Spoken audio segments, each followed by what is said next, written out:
I just wanted to put together a quick video talking about Assetto Corsa Evo. I'm not saying Evo because that sounds cool. Anyway, it's been out now for a couple of weeks. It's still in that wonderful phase that we have now, where instead of companies paying people to beta test products, we now pay to do that privilege, to have that privilege ourselves. Some progress, I suppose. That's the way it is now.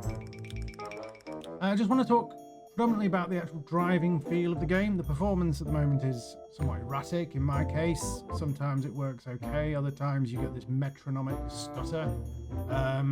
Sometimes the frame rate is good, like in the high 80s, sometimes it's in the sort of 50s. Restarting the game seems to sort that out, but I don't know really what's causing it, but that's the thing, the quirk of the early access.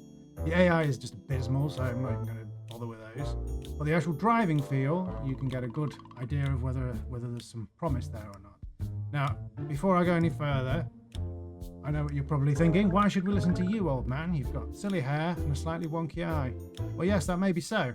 However, I've been doing sim racing on and off for the best part of 20 years, and I've got a little bit of real-life driving experience as well.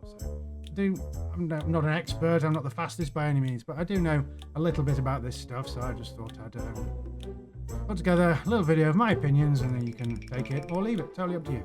So yeah, get to the driving side of things. Okay, first of all, if you could forgive the absurd facial expressions I pull while driving. I don't know what's wrong with me, I should probably be destroyed. Yeah, we're in the Porsche Cup here around Brands. Porsche Cup compared to ACC and RFACT 2, they're the ones I've got the most experience of. Feels a lot more grippy, a lot more planted, a lot more stable.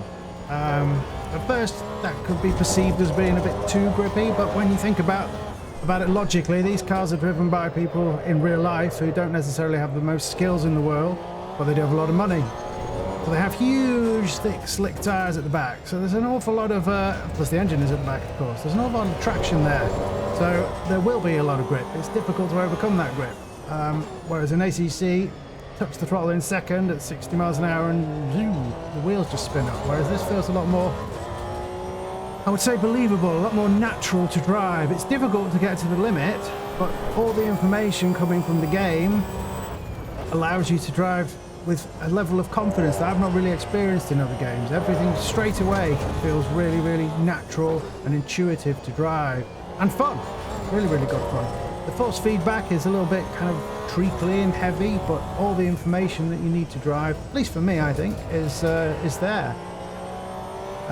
It's very difficult to tell where the information is coming from because, of course, you've got sound, visuals, and then the force feedback. But when they all work cohesively together, you get a really good driving experience. And I think even in its early form, this definitely gives you that. Definitely. Then onto the Merc GT2 around Bathurst. Now this is again something you can do in ACC.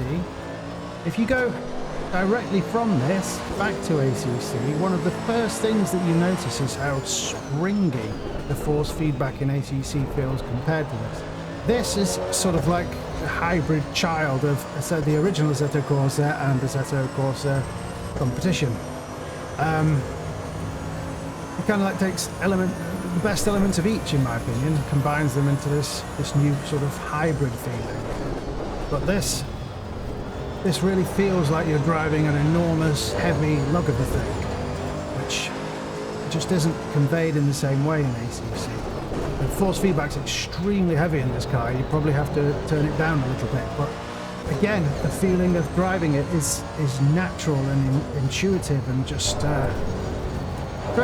straight away you feel like you can kind of push, rather than you don't tend to have that problem where something will happen and you think, oh, excuse me, you think, why did the car do that? Everything kind of reacts in the way you would expect it to. And in this car in particular, the trail braking, which is always something I've found quite difficult in ACC, feels very, very instinctive and easy almost to do. That just leaving a little bit of brake on while you turn into the corner to keep the front wheels gripping is very, very, you know, it sounds like a broken record, but very natural in this. And that sense of transition between having grip and being in a slide, in ATC that feels almost like a switch. You either have grip or you don't.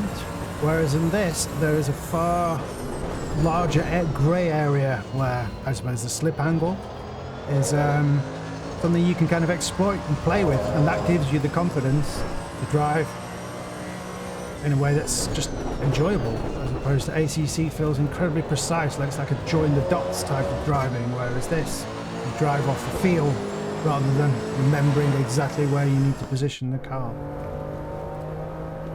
Okay, what's this one? This is the BMW M2 around Imola. Again, no surprise, this is another ACC possibility.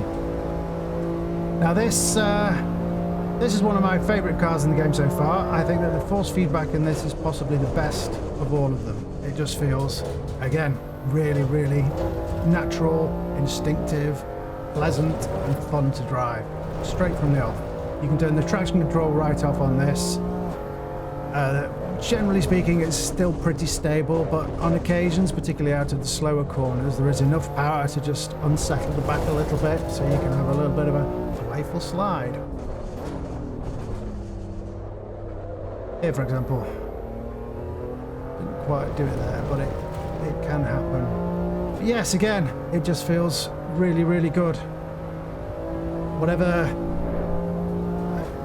settings-wise, things like setup, I don't know if they're working properly at the moment because changing the amount of fuel doesn't seem to have any effect. Various setup tweaks don't really seem to do what you would expect them to do. Just a brief comment on the performance.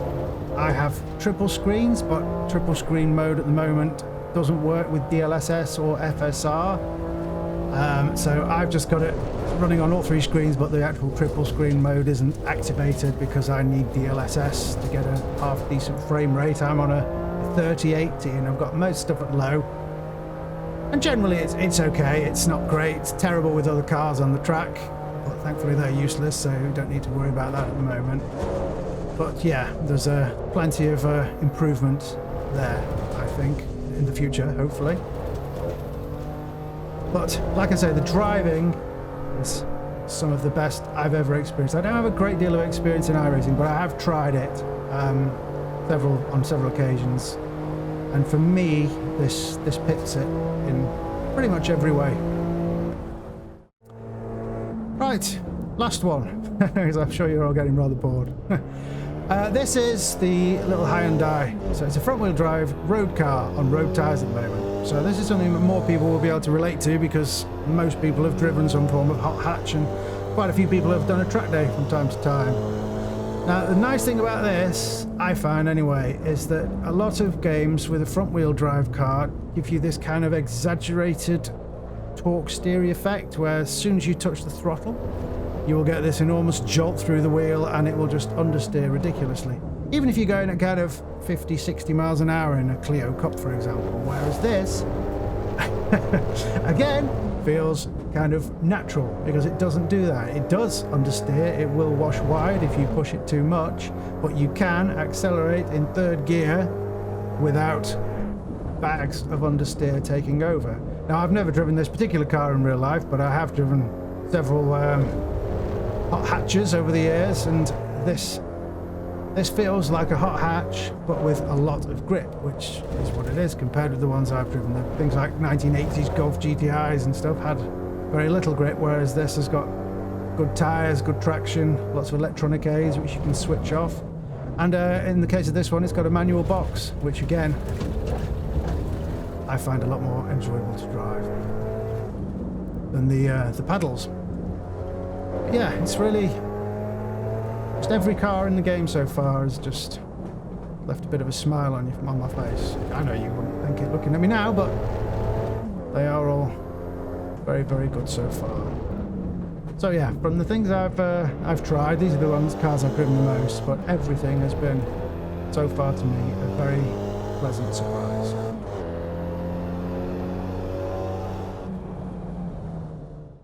So, there we go.